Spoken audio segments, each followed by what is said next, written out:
আমরা প্রত্যেক বছরই দেখছি যে কলেবর বৃদ্ধি পাচ্ছে।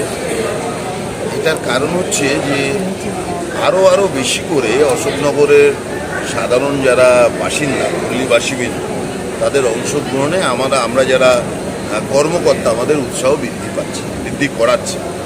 তো আমরা সামনের বছরও যারা কার্নিভালে আসবে তাদের যাতে কোনো অসুবিধে না হয়, আরও বেশি প্রতিযোগিতামূলক কার্নিভাল অশোকনগরের মানুষ দেখতে পান, তার জন্য আমরা বিশেষ ব্যবস্থা নিয়েছি, সেইগুলো আমরা করব।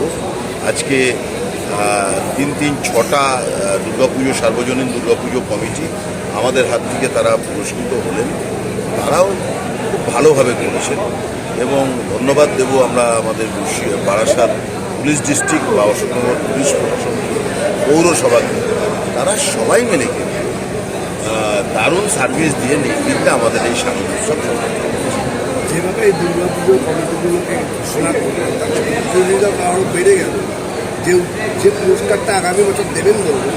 এটা দেখুন হবে আমাদের কোনো সময় 13টা কোনো সময় 15টা পুজো আসে, এরপরে আমাদেরও একটা স্ক্রিনিং কমিটি আছে, যে কেউ আসতে চাইলেই আমাদের হয় না, তো সেটা না হয় 20টা বা 25টা হবে।